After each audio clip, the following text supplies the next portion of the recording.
வாலிபர்களுக்கு ஒன்று சொல்கிறேன், இந்த பாவத்தை ஜெயிக்கிறதுக்கு தாங்க ஃபஸ்ட்டு பலன் வேணும். ஏன்னா சங்கீதக்காரன் தாவீது எப்படிப்பட்ட ஆள்னா, மறைவான குற்றம் பிள்ளைகளுக்கு என்னை விலக்கி காக்கும்னு ஜெபம் பண்ணோம். தன் பிள்ளைகளை எல்லாம் யார் என்ன சொல்லி கொடுத்தாலும் மூஞ்சி கோணாமல் கேட்டுக்கிறோம். அங்கே இருக்க பெரிய விசுவாசிட்டு உங்கள் பிள்ளை இங்கே கொண்டு வானா மூஞ்சி கோணும், உங்கள் பிள்ளைய ஒழுங்காக வழங்கன்னா கேட்காது, நீ தாண்டா குற்றவாளின்னு சொன்னால் அப்படி நிற்பான். அப்படிப்பட்ட தாவீது. ஏன்னா தேவ ஆவியில் உடைஞ்சவன். இப்போ பிள்ளைகளை உணர்கிறவன் யாருன்னு சொன்னான், மறைவான குற்றங்களுக்கு என்னை விலைக்கு காருன்னு கேட்டான், துணிகரமான பாவங்களுக்கு என்னை விலைக்கு ரட்சிங்கப்பா, இல்லைன்னா நான் பெரிய கொலைகாரனாக மாறிடுவேன். முதல்ல ஆபேலை பகைச்சான், அன்னைக்கே ஆண்டவர் வார்னிங் பண்ணார். அன்னைக்கே கீழ்ப்படிஞ்சிருந்தானா கொலை பண்ணியிருக்க மாட்டான். அன்னைக்கே கீழ்ப்படிஞ்சிருந்தா எத்தனை பிரசங்கத்தில் ஆண்டவர் பேசுறாரு. நான் ஏன் சொல்றேன், நீங்க கேட்கவே மாட்டீங்க. ஏன்னா பாவம் அவ்வளவு பொல்லாதது, சொந்த சகோதரனே போட்டு தள்ளுற அளவுக்கு பொல்லாதது. ஆண்டவர் எச்சரிக்காம விட்டாரா, காயின் நீ நன்மை செய்யாதிருந்தா உனக்கு மேன்மை இல்லையோ, நீ உன் சகோதரனை பகைக்கிறது நல்லதில்ல. உன் வீட்டில் என்ன படுத்திருக்கு? இன்னைக்கு நமக்கு எல்லாருக்கும் வாலிப நாட்களில் பரிசுத்த ஆவி எதுக்கு தேவை தெரியுமா? வாலிப நாட்களில் நம்ம ரத்தம் ரொம்ப ஹையாக இருக்கும். பாவத்தை செஞ்சே பார்க்கணுன்னு சொல்லுவான் பிசாசு. கொஞ்சம் தாண்டி போனால் இவ்வளோ தானான்னு தோணும். ஆனால் அப்படி விட மாட்டான் பிசாசு. அப்படி ஜோம் பண்ணவனே பச்சைபாலை பார்த்து மடக்கிட்டான்னா பாருங்க, எப்படி ஜோம் பண்ணவன் துணிகரமான பாவங்களுக்கு டப்பு டப்பு டப்பு டப்புன்னு 4-5 கற்பனையை உடைச்சிட்டான். கொலை செய்யாதிருப்பாயாக செஞ்சிட்டாரு, விபச்சாரம் செஞ்சிட்டாரு,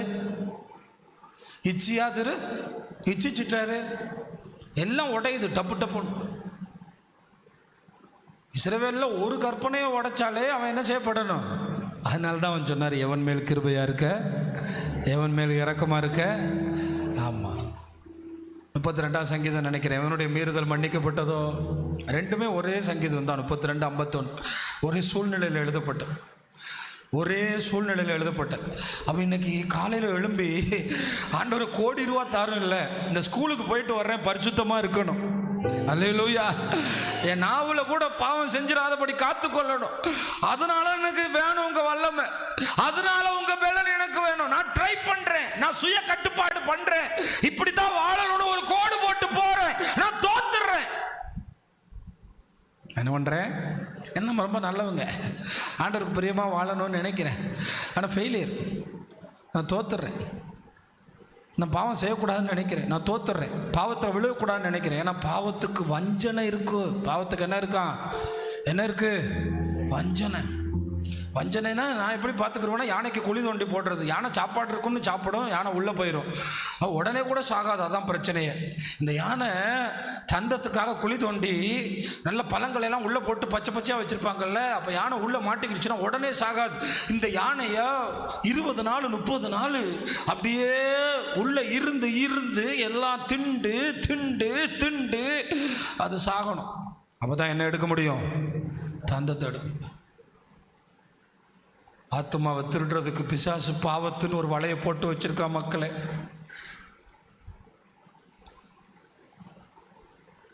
ஆத்மாவை திருடுறதுக்கு பிசாசிட்ட போய் கேட்டிங்கன்னா சொல்லுவான், உனக்கு மனுஷங்கிட்ட பிடிச்சது எதுன்னு கேட்டால் ஆத்மான்னு சொல்லுவான். ஆனால் கிறிஸ்தவன்கிட்ட கேட்டால் சொல்லுவான், எனக்கு தங்கம்னு சொல்லுவான். எல்லாமே மாறிப்போச்சு, எல்லாமே மாறிப்போச்சு. அவன் ஆத்ம பாரத்தோடு ஆத்மாக்களை எங்கே தள்ளிட்டு இருக்கான்? நம்ம வேறு ஏதோ ஒரு பாரத்தோடு சிக்கி தவிச்சுக்கிட்டு இருக்கோம். அதனால தான் தாவீது எனக்கு இப்படி ஜெபம் பண்ணான், எனக்கு ரொம்ப பிடிக்கும். 65ஆம் சங்கீதம் 3ஆம் வசனத்தில் அவன் இப்படி ஜெபம் பண்ணான். என்ன ஜெபம் பண்ணான்? உண்மை சொன்னான். 65ஆம் சங்கீதம், அக்கிரம விஷயங்கள் என்மேல் மிஞ்சி என்னை மேற்கொள்ளுதுப்பா, என்னால் முடியலப்பா. என்ன சொல்கிறான்? அக்கிரம விஷயங்கள் என்ன செய்யுது? மேற்கொள்ளுது. 12 வயசு ஆகும்போது இப்போல்லாம் அதுக்கு அட்வான்ஸாகவே மாறிடுறாங்க. ஆமாம், பாவங்கள் அப்படியே மேற்கொள்ளுது, அவனை விட முடியல. அக்கிரம விஷயங்கள், சரியான ஒரு தேவ மனுஷன் தான் அப்படி சொல்கிறான்.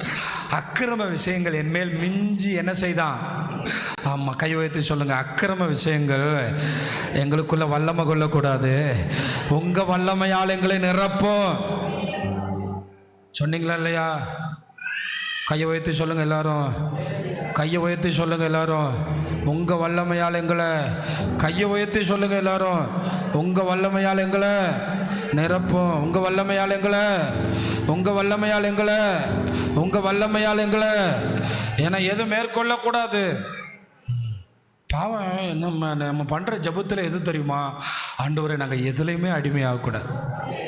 எதுலேயுமே சாப்பாடை கிடைச்சா சாப்பிடணும். சிலர் சொல்லுவான், திருநெல்வேலிக்கு போனால் இந்த ஹோட்டலில் தான் சாப்பிடணும். இல்லை, சில நேரம் தட்டுக்கடை தான் நல்லாயிருக்கும். அல்லேலூயா. சத்தமாக ஒரு அல்லேலூயா சொல்லுங்களேன். தட்டுக்கடைன்னா ரோட்டு கடை, என்ன கடை? ஆமாம். ஆனால் எல்லாத்த விட வீட்டில் தான் நல்லாயிருக்கும். ஒரு அல்லேலூயா சொல்லுங்கள். எல்லாத்தோட, ஏன்னா விஷம் இல்லாத சாப்பாடு. நான் தான் சொல்லுவேன், வீட்டு சாப்பாடு தான் நல்லது. நீங்களும் ஜெபம் பண்ணுவீங்களா? பலன் வேணும்ப்பா. ஒரு விஷயத்தை இன்றைக்கி சொல்கிறேன். ஒரு வேளை இப்போ நீங்கள் வல்லமை கேட்கலைன்னா, நல்ல கவனிங்க. இப்போ ரொம்ப ஒரு பெரிய ரகசியத்தை உடைக்க போகிறேன். இப்போ வல்லமை நீங்கள் கேட்கலைன்னா, நீங்கள் நினைப்பீங்க நான் நல்லா படித்து ஃபஸ்ட் ரேங்க் எடுத்துட்டேன்னு. ஒரு நாள் நீங்கள் ஜீரோவில் கொண்டு வந்து உங்களை ஜீரோ வாக்குவார். நீங்கள் நினச்சது எல்லாம் உடஞ்சு நொறுங்கும். அப்போ சொல்லுவீங்க, எனக்கு என்ன தாங்க, எதிர்பார்த்தது எல்லாம் தோல்வியாகும்.